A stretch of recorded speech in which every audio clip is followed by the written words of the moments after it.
골로새서 강의 27번째 시간으로 성실한 마음으로, 이런 제목으로 하나님의 말씀을 생각해 보겠습니다. 이 성경의 진리는 모든 성도의 삶을 포괄적으로 다룹니다. 그래서 진리 안에서 모두 그 해답과 원리를 찾을 수 있도록 성경은 기록되어 있다는 의미입니다. 구원받은 성도에게 있어서 믿음의 내가 예수를 믿는다는 믿음의 고백만이 중요할 뿐 결코 삶의 문제는 중요한 부분이 아니라면 성경은 왜 우리의 삶의 모든 문제들에 대해서 이토록 자세한 지침과 원리들을 말씀하고 있는 걸까요? 구원에 대한 분명한 도에 대해서만 이야기하고 그 외에 우리의 삶에 해당되는 중요한 문제들에 대한 원리들은 밝힐 이유가 없는 거 아니겠습니까? 그런데 성경 속에서 모든 해답을 찾고 발견하고 이것을 우리의 현실에 대입하면서 그리스도께서 기뻐하시는 삶을 실행해 나아가는 것이 바로 성화를 지향하고 하나님의 영광을 궁극적으로 목적으로 삼아 살아가는 성도의 삶이기 때문에 성경은 구원에 대한 도만 이야기하는 것으로 그치지 않고 구체적인 문제, 남편이나 아내나 부모나 자식이나 오늘 본문에 나오는 것처럼 고용주나 고용인의 문제까지 직접적으로 다루고 있다는 사실을 우리는 기억해야 되는 것이죠. 22절을 흠정역으로 보면 종들아 육체에 따라 너희의 주인 된 자들에게 모든 일에서 순종하되 사람들을 기쁘게 하는 자들같이 눈으로 섬기지 말고 오직 하나님을 두려워하여 진실한 마음으로 하라, 이렇게 번역을 합니다. 이 성경이 기록된 시대에는 보편적으로 노예 제도가 존재하고 있었던 시대였습니다. 로마 제국의 영향을 받고 있었던 초대교회 이런 지역에서 분명한 신분의 차별이 있어서 귀족들은 노예를 거느리면서 생활하는 것이 보편화되어 있었던 그런 시대였습니다. 주인의 위안과 편리와 그리고 주인의 향락을 위해서 노예들은 주인의 소유물이 되어서 어떤 권리도 권한도 행사하지 못한 채로 오직 주인을 위해서 모든 충성을 다해야 되는 의무만을 요구받고 있었던 그런 시대였습니다.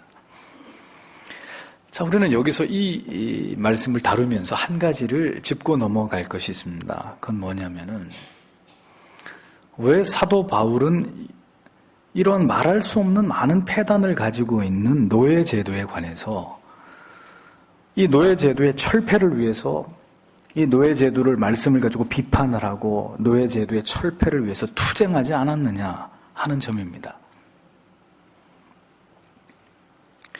우리가 이 점을 깊이 생각해 볼 때 결국은 기독교가 지향하는 궁극의 목표는 이 사회의 변혁과 제도의 개혁이 아니라는 사실을 우리가 발견하게 되는 것입니다. 기독교의 궁극의 목적은 사회 참여가 아닙니다. 정치를 통한 사회 개혁이 아닙니다. 오직 기독교와 교회와 목사와 그리고 성도의 사명은 예수 그리스도의 구원의 복음을 전파하는 데에만 있는 거예요. 우리의 사명은 오직 영혼을 구원하는 복음을 전해서 하나님의 택한 백성이 하나님의 자녀 되게 하는 것일 뿐이고 우리가 살아가고 있는 이 사회 자체를 전복시키거나 어떤 혁명을 이끌어내는 데 있지 않다는 사실을 우리는 기억해야 된다는 것입니다. 그럼에도 불구하고 이 진리를 호도하는 민중신학자들의 목표는 사회개혁과 제도의 혁신을 부르짖고 있습니다. 그래서 사회 참여를 유도하는 거예요. 그러나 예수님 자신을 보아도 예수님께서도 이 땅에 공생애를 사시는 동안에 그분의 사역의 목표가 사회 변혁이나 혁명이 아니었음을 진리는 우리에게 보여주지 않습니까? 만약에 예수님이 이 사회를 전복시키는 것이 예수님의 뜻이었다면 예수 그리스도는 어렵지 않게 로마에 저항할 수 있는 저항군들을 결성할 수 있었을 것이고 스스로 그들의 지도자가 되어서 그렇게 유대인들이 원하던 정치적 메시아로서 이 세상을 전복시키는 일에 그의 모든 생애를 그렇게 하나님 앞에 그 목적을 위해서 살았을 것입니다. 그러나 주님은 그런 일에 집중하지 않으셨습니다. 오히려 주종 관계를 인정하시면서 저 유명한 달란트의 비유를 통해서 우리에게 중요한 진리를 전달하고 계셨던 것을 볼 수 있지 않습니까? 그러니 교회가 사회복지나 제3세계 문제들, 그리고 북한에 대한 인도적 차원에서의 어떤 지원, 이런 것들도 우리가 가능하다면 우리가 감당해야 될 일들이기는 하지만 이것이 결코 교회가 존립해야 되는 본질적인 목적은 아니라는 것을 우리가 기억해야 될 필요가 있다는 거죠. 그래서 기독교는 급진적인 사회적 변혁과 현 체제를 전복시키는 것이 절대로 목적이 아니라는 것입니다. 다만 모든 상황과 현실 속에서 기독교적인 해법, 성경적인 해법, 진리가 말씀하는 대안을 제시함으로 모든 상황의 문제와 갈등을 해소해 나가는 것이 바로 진리의 중요한, 기독교의 중요한 기능 중에 하나라는 것이죠. 예수 그리스도의 십자가의 정신을 통해서 어떤 문제도 해결할 수 있고 어떤 갈등도 잠재울 수 있음을 보여주는 것이 바로 교회이고, 그것을 증명해 나가야 되는 사람들이 바로 성도들이다라는 겁니다. 사도는 그래서 노예제도를 폐지하기를 외치기보다는 노예제도가 공인된 사회 속에서 오히려 상전과 종의 관계를 평화롭게 그리고 합법적으로, 이 문제를 진리가 이야기하는 원리에 입각해서 이 문제를 풀어가려고 노력하는 것을 보여줍니다. 그래서 사도가 이야기하려고 하는 궁극의 그 목적은 주종의 관계를 가족의 개념으로까지 이렇게 승화시켜서 결국 종과 노예 사이에서의 관계를 풀어가려고 하는 쪽에다가 초점을 맞추고 있는 것을 보게 되는 거예요. 즉, 종은 진심으로 주인에게 복종하고 충성을 다해야 되고 주인은 종에게 자비와 사랑을 베풀어야 된다는 사실을 강조하고 있는 것을 우리가 확인할 수 있다는 겁니다. 종은 불성실, 속임, 게으름 이런 것들을 자기가 종의 신분에서 그리스도 안에서 철저하게 버리고 너의 주인 되는 주인에게 철저하게 복종하고 섬기고 성실하게 일하고 정직하고 진실함으로 주인을 대해야 되고, 주인은 종에게 잔혹함이나 포악함이나 인색함을 버리고 종에 대해서 사려 깊음과 사랑과 합당한 분배를 통해서 종을 배려하는 것으로, 그러니까 제도는 존재하더라도 그 제도 안에서 가장 바람직한 모습을 찾아 나아가게 하는 것이 바로 진리의 역할이었던 것을 사도의 증언을 통해서 우리가 발견하게 되는 것이죠. 그래서 사도는 종들에게 말합니다. 모든 일에 있어서 육신의 주인에게 순종하라, 순종하라. 이 노예 제도는 잘못된 거니까 모든 종들이여 다 뒤집어 엎어버려라. 예? 그래서 네가 주인이 되라. 그리고 주인의 모든 것들을 탈취해서 너희들끼리 나눠 가져도 좋다. 이런 얘기를 하고 있지 않다는 겁니다. 복종해라. 모든 육신의 주인에게 복종해라. 위에 20절에 역시 자녀들에게도 모든 일의 부모에게 복종하라고 했습니다. 똑같은 얘기입니다. 모든 일에 복종해야 될 대상은 둘입니다. 하나는 부모, 하나는 상전, 주인입니다. 그게 무슨 뜻입니까? 모든 일에 있어서 주인에게 철저하게 순종하는 것이 종의 도리라고 못을 받고 있는 거예요. 내 생각을, 자녀가 부모의 생각 아래다가 늘 자기의 생각을 두어야 되는 것처럼 노예는 언제나 자기의 생각을 주인 아래에다가 두어야 되는 것입니다. 주인이 나의 생각을 묻기 전까지는 모든 판단과 생각은 주인의 몫이고 나는 그저 그 주인의 명령과 요구에 대해서 전적인 순종만이 나의 몫이다. 이렇게 생각하라는 거예요. 성경은 육신의 상전들이라고 했습니다. 즉, 이 세상에서 우리가 만나게 되는 모든 우리의 윗사람들을 의미하고 있습니다. 자, 그렇다고 볼 때 신앙을 가지지 않은 직장에서의 모든 상급자들 어떻습니까? 그들 중에는 인격과 인품이 훌륭한 사람도 있을 것이지만 반대로 그 정반대의 경우가 있겠죠. 정말 가시처럼 괴롭히고 자존심 깡그리 짓밟고 사람 이용하는, 악용하는 이런 비인격적인 상관이나 상급자들도 있기 마련입니다. 그런데 성경은 이런 문제들을 모두 뒤로 하고 육신의 상전들에게 순종하되 사람을 기쁘게 하는 자와 같이 눈가림만으로 하지 말라 이렇게 명령하고 있습니다. 사람이 보는 눈을 의식하면서 일하는 것이 아니라 보이지 않는 마음까지 꿰뚫어 보시는 하나님을 의식함으로 일하라고 준엄한 명령의 말씀을 종들에게 하달하고 있는 것을 보여줍니다.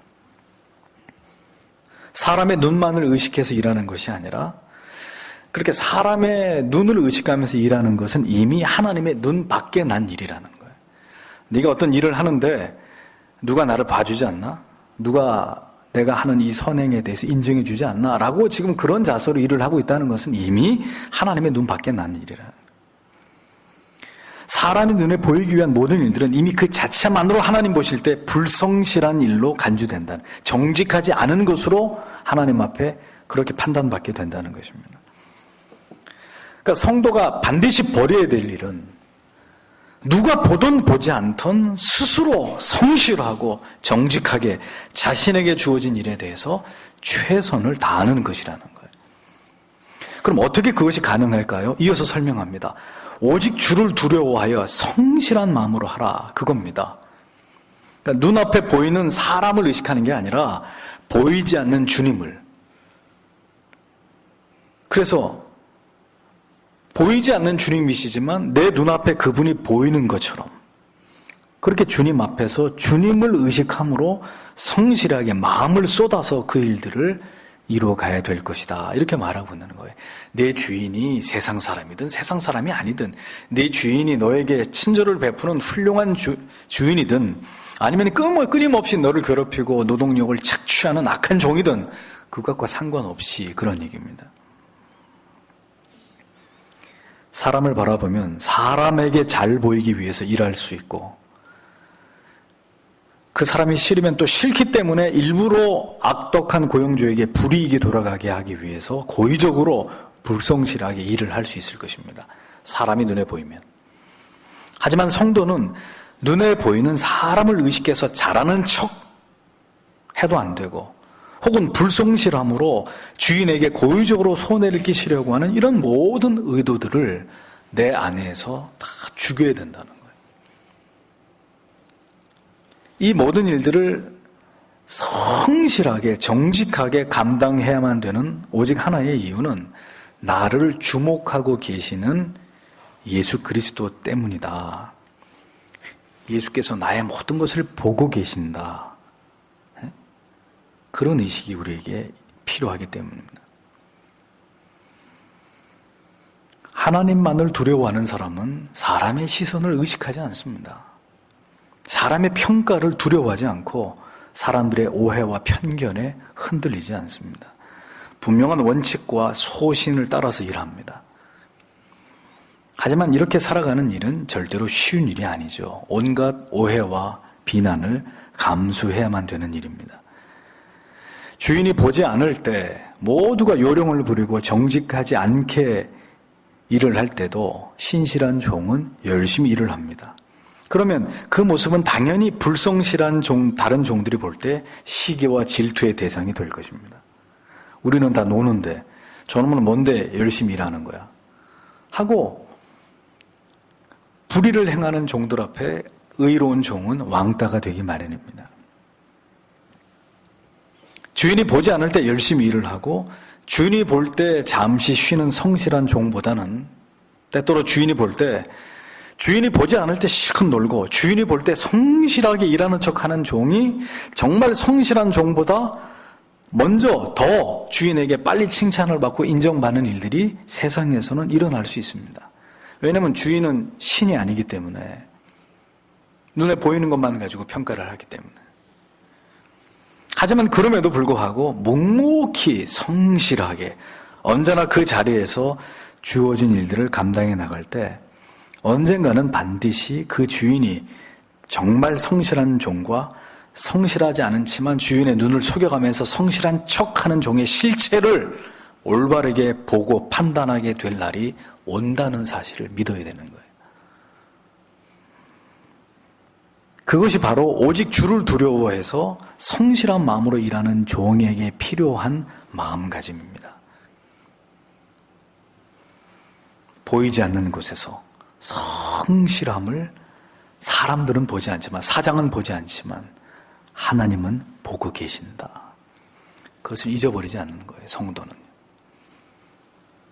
보이는 곳에서 행함으로 그에 합당한 인정과 대가를 받는 것보다는 보이지 않는 곳에서 성실하게, 진실하게, 정직하게 일한 모든 것들에 대한 하나님의 정확한 보상이 있다는 것을 더 확신할 때 우리의 삶의 태도와 모습은 언제나 하나님 앞에서 정직할 수밖에 없고 성실할 수밖에 없고 진실될 수밖에 없는 거죠. 그래서 우리에게 때때로 오는 유혹을 우리가 이겨내야 됩니다. 어떤 유혹이요? 보이는 곳에서 더 잘하려고 하는, 더 잘 보이려고 하는 이런 유혹들. 이것은 사람에게는 인정받을 수 있어도 하나님의 눈 밖에 나는 짓이구나. 성도에게는 분명한 그런 의식이 필요한 거예요. 그래서 사람들이 막 칭찬해주고, 당신이 정말 당신은 성실한 사람이고 정직한 사람이고 당신은 참 진실한 사람이고, 그런 얘기를 들으면서 이렇게 우쭐해하는 자기 자신을 보면서 추악하다는 생각을 해야 되는 거죠. 아주 더럽다는 생각을 해야 되는 거예요. 네가 하나님의 눈을 속여, 그리고 사람의 눈을 의식해. 성도라면 그런 마음이 필요하다는 겁니다. 자꾸 사람들의 시선을 의식하다 보면 정말 중요한 분의 시선을 의식하지 못하게 되는 경우가 생기는 거예요. 작은 것을 얻으려고 큰 것을 잃어버리는 소탐대시라는 바보 같은 어리석은 짓을 저지르게 되는 것이라는 겁니다. 이것이 바로 다음 절에 말씀하고 있는 말씀의 원리에 충실한 삶이죠. 뭡니까? 23절에 또 너희가 무슨 일을 하든지 마음을 다해 주께 하듯 하고 사람들에게 하듯 하지 말라 그랬습니다. 마음을 다해, 이 번역의 원래 의미는 마음으로부터 그런 얘기입니다. 또 아주 열심히 그리고 기꺼이 이런 뜻입니다. 칼빈은 콜 메움 TV 오페라 도미네 프롬프트 에드 신케레 이런 말을 자기 버튼에다가 이렇게 새겨서 달고 다녔어요. 나의 마음을 주께 드립니다. 즉시 그리고 진심으로, 이런 슬로건이었습니다. 언제나 우리의 의식 속에는 사람에게 하는 것이 아니라 주님께 하는 것이다. 이 마음이 필요합니다. 이 마음이 있을 때 오른손이 하는 일을 왼손이 모르게 할 수 있는 거예요. 은밀하게 구제하고 은밀하게 기도할 수 있고 은밀하게 금식할 수 있는 거죠. 주님만 아신다. 이게 안 되는 사람은 티나게 구제하고 티나게 기도하고 티나게 금식하는 거예요. 그래서 자기가 거룩하게 보이는 것을 즐기는 거죠. 성실하게 신실하게 보이는 것을 즐거워하는 거예요. 하나님 앞에서는 아웃된지도 모르고. 이런 마음으로 주어진 모든 일들을 감당할 것을 바울은 구체적으로 아주 정확하게 이 원리를 제시합니다. 주님께 하는 것이다. 이 말씀을 잘 이해하면 정말 두려운 마음이 생기게 됩니다. 왜요? 자, 모든 일을 주님께 하듯이 해야 된다면 언제나 모든 일에 최선을 다해야 된다는 의미이기 때문에 그래요. 마음과 뜻과 정성을 다해야 된다는 의미이기 때문에 이게 심각해지는 거예요. 그러면 학생은 공부를 할 때 어떻게 해야 돼요? 주님을 위해서 하듯이 공부해야 되는 것이고, 직장에서 일을 하는 사람들도 주님이 나에게 그 일을 맡기셨다. 지금 내가 이 작성하는 이 보고서나 이 프로젝트나 이게 주님이 나에게 맡기신 일이다. 이런 마음으로 해야 되는 것이고, 자, 물건을 파는 사람들은 고객 한 사람 한 사람을 주님처럼 그렇게 대해야 되는 것이고, 설렁탕을 파는 사람, 설렁탕 한 그릇을 주님께 대접하듯이 최고의 재료를 가지고 설렁탕 만들어야 되는 거예요. 아이를 키우는 엄마, 하나님께서 내게 주신 명령이라고 생각하면 그 아이를 키우면서 얼마나 많은 어려움들이 있습니까? 그렇지만 이것이, 이 아이를 키우는 것이 하나님이 나에게 주신 사명이다. 그런 마음으로 성실하게 아이를 양육해야 되는 것이죠. 사업을 경영하는 일도 하나님이 나에게 주신 일이다. 사명으로 여기면서 나의 직업적 소명이 하나님이 나에게 주신 사명이라는 마음으로 그 일에 최선을 다해야 된다는 의미 아니겠습니까? 그렇기 때문에 우리가 무엇을 하면서 살아갈 것인가 하는 문제는 매우 중요한 선택과 결정이 아닐 수 없다는 거예요. 왜냐하면 모든 일을 죽게 하듯이 해야 되는데 만약에 성도의 직업이라고 하는 게 술을 파는 일이다. 술집을 운영한다. 그러면 열심히 술을 죽게 팔듯이 해야 되는 거예요. 예? 자, 이게 말이 됩니까?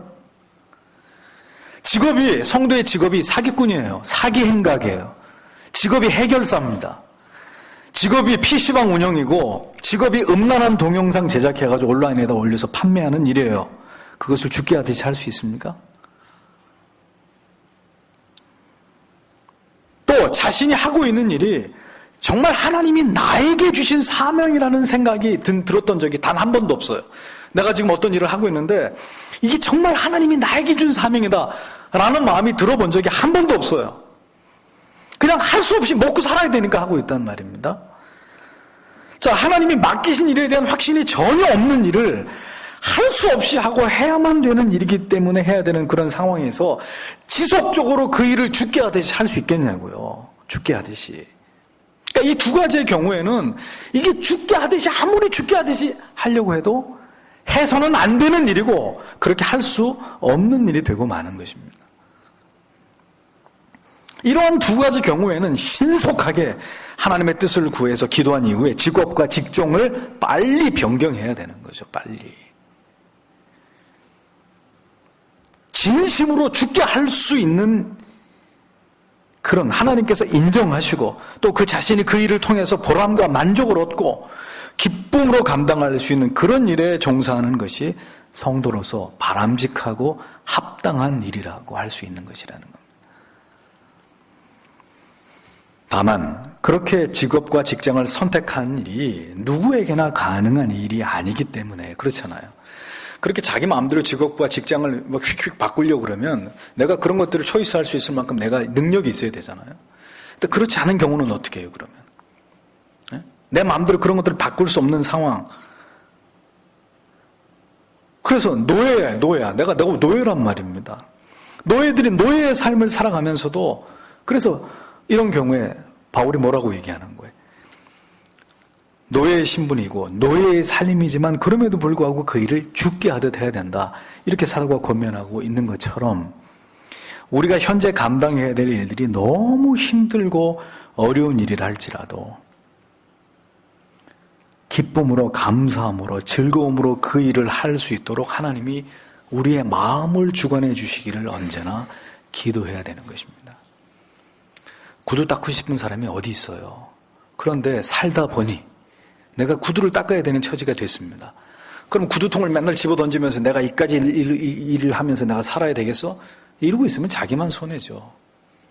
만약에 그거 말고 다른 거 할 수 있으면 다른 일을 하면 좋겠지만 내 선택의 폭이 나는 지금 구두를 닦아야 된다. 나는 시장에서 과일을 팔아야 된다.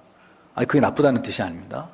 그게 내가 지금 할 수 있는 일이고 내가 할 수 있는 최선의 일이면 그 일을 해야 돼요. 다만 문제는 뭐냐?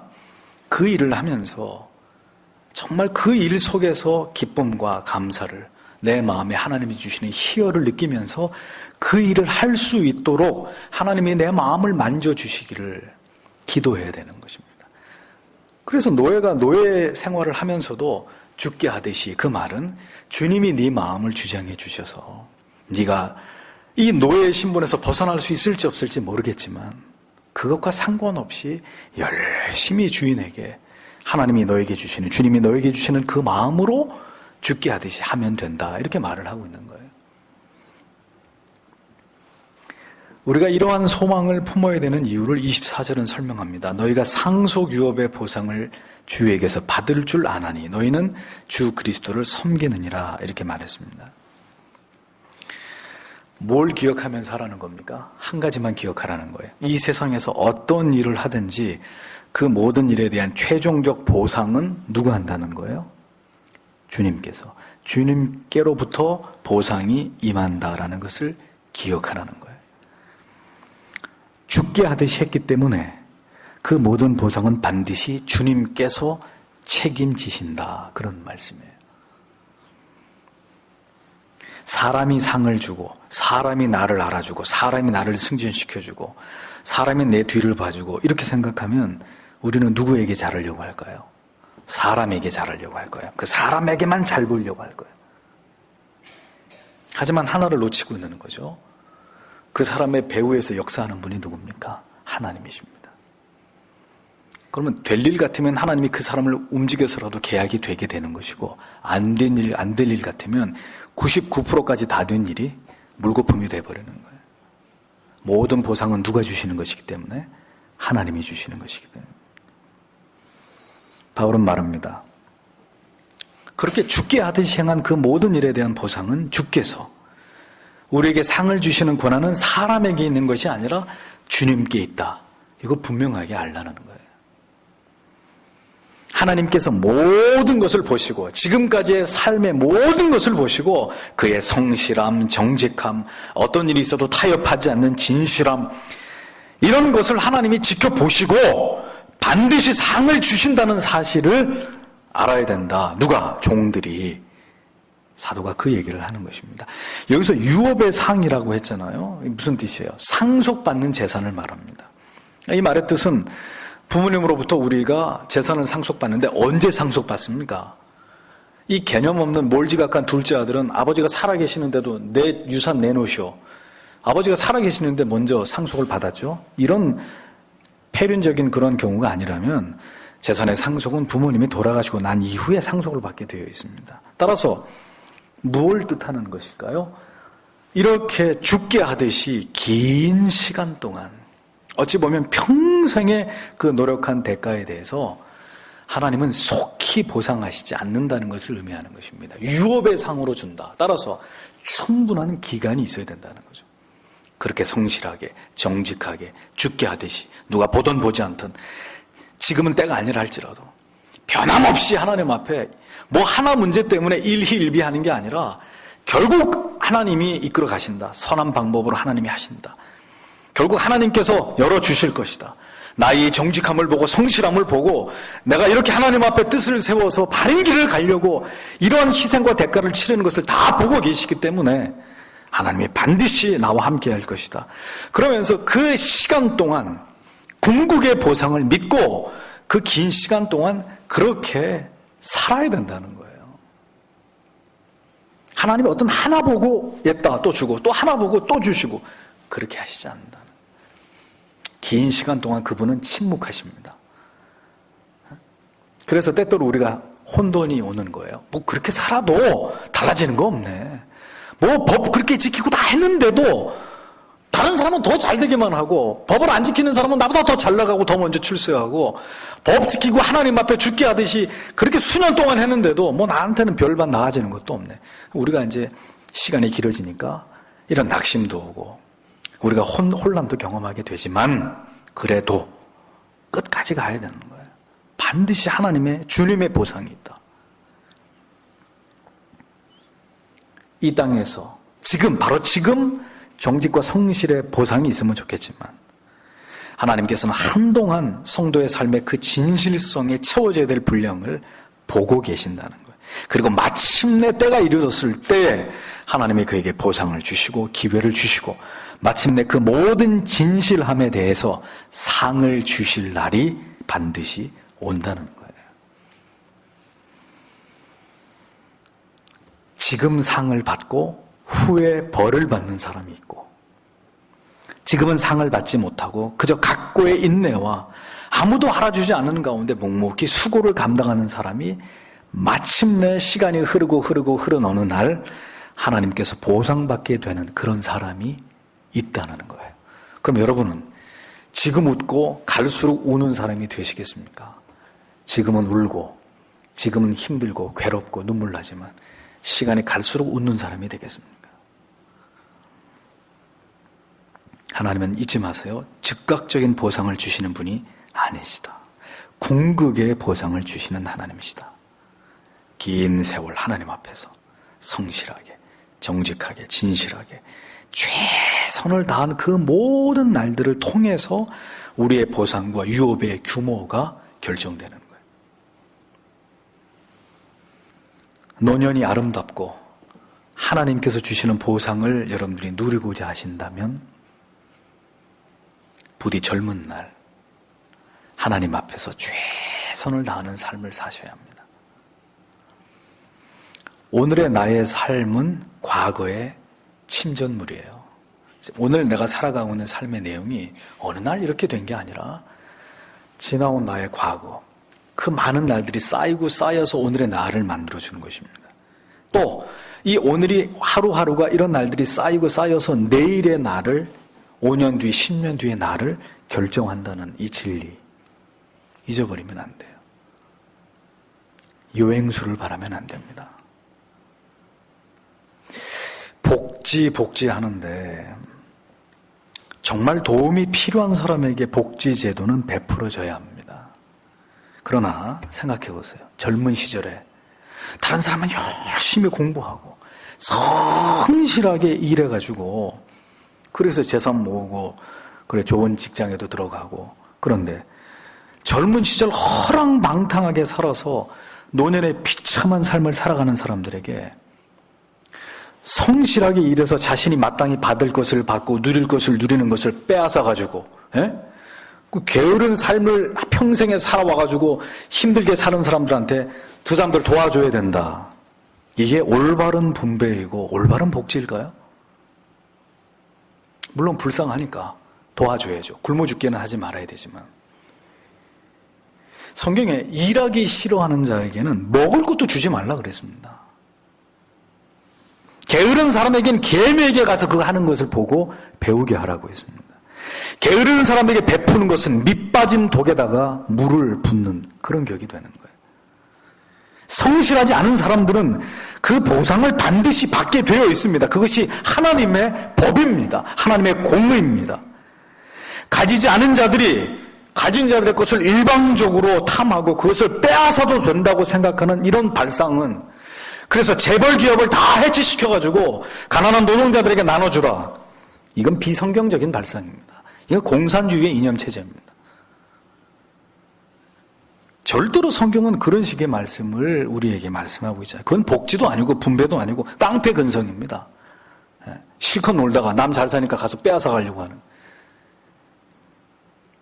거지 근성이란 말이에요. 하나님께서 마침내 때가 이르면 우리에게 반드시 선악간에 우리가 행한 것을 보시고 그것을 토대로 보상을 주심을 알고 우리에게 주어진 모든 생업들이 바로 주님을 위해서 행하는 그리스도를 향한 섬김이라고 정의하는 것이 올바른 성도의 직업관이란 말입니다. 그러므로 성도는 언제나 하나님께서 나에게 맡기신 소명으로서의 직업이라는 마음으로 하나님의 보상하심을 믿고 성실하고 그리고 정직하고 진실하게 그리고 최선을 다해서 일하는 사람들이 되어야 하는 것입니다. 오늘도 출근을 하고 하루를 시작하면서 거울을 바라보고 자신에게 이렇게 말했어요. 오늘도 내게 맡기신 이 모든 일은 주 그리스도를 섬기는 일이다. 이렇게. 하루를 시작하기 전에 오늘도 내가 해야 될 그 모든 일들은 주께서 나에게 맡기신 오늘의 본문의 말씀처럼 이는 유업의 상을 주께 받을 줄 알미니 너희는 주 그리스도를 섬기느니라. 하나님의 보상을 믿고 나는 오늘도 주님의 일을 하고 있는 것이다. 자기 자신에게 말하란 말이에요. 게으르면 안 됩니다. 때로는 실수할 수 있지만 그 실수가 항상 매번 그렇게 되면 그것은 죽게 하듯이 하는 것이 아닙니다. 그렇죠. 주님께 하는데 매번 실수한다. 말이 안 되는 거예요. 보상이 있음을 믿는다면 3년만 부으면 내가 목돈을 얻을 수 있는 저축에 들었다면 자 매달 적금 부으면서 우리가 무슨 생각하겠습니까? 3년만 부으면 뭐 1,000만 원 1억이 생긴다. 그러면 계속 적금 부으면서 앞으로 몇 달만 더 모으면 적금을 탈 수 있다. 그런 기대감을 가지고 꼬박꼬박 저축을 하지 않겠습니까? 우리가 신용카드가 없던 시절을 한번 생각해 보세요. 우리 그렇게 해서 돈 모았습니다. 저축하는 그 재미. 예? 그래서 그걸 모으고 모아가지고 결국은 그 모은 돼지 저금통을 깨가지고 내가 사고 싶은 거 가서 다 샀을 때 그 손에 넣었을 때 그 쾌감, 그 기쁨, 그 보람. 예? 그런데 지금은 카드 세상, 신용카드 세상이 되니까 모으는 게 어디서 가서 일단 긁고 보는 거지. 일단 긁고 뒷감당하느라고 생고생하는 겁니다. 우리가 세상에서 맡겨준 주의 일을 감당하든 교회가 부여한 사명을 감당하든 기억해야 될 것은 우리는 지금 주님이 나에게 맡기신 일을 하고 있다는 자부심과 그리고 차곡차곡 쌓여가고 있다는 거예요. 뭐가요? 하나님이 우리에게 주실 보상이 차곡차곡 쌓여가고 있다. 이 모든 사명을 감당할 때 마침내 하나님의 때가 됐을 때 하나님이 어떤 형태로든 간에 우리에게 보상하신다. 그 믿음이 우리에게 있어야 되는 것입니다. 그래서 히브리서 11장 6절은 말씀하고 있습니다. 믿음이 없이는 기쁘시게 못하나니 하나님께 나아가는 자는 반드시 그가 계신 것과 또한 그가 자기를 찾는 자들에게 상 주시는 이심을 믿어야 할지니라. 역대하 15장 7절에 그런즉 너희는 강하게 하라 손이 약하지 않게 하라 너희 행위에는 상급이 있음이니라. 이렇게 약속하고 계시는 것을 기억해야 되는 것입니다. 유업의 상이 있는 그리스도를 섬기는 일, 성도 여러분, 올 한 해도 바로 여러분이 감당하는 그 모든 일들에 대한 이러한 성경적인 개념이 있어야 되는 것이고 여러분들이 이러한 자세를 가지고 여러분들에게 주어진 일들을 감당하셔야 되는 것이고 여러분은 그 일이 힘들고 알아주지 않는다 할지라도 이 말씀을 통한 소망을 붙들고 성실하게 최선을 다해서 하나님 앞에서 살아가시는 정직한 종들, 진실한 종들, 그리고 부지런한 종들이 되셔야 되는 것입니다. 그것이 성경이 우리에게 말씀하고 있는 바른 원리인 것이죠. 기도하겠습니다.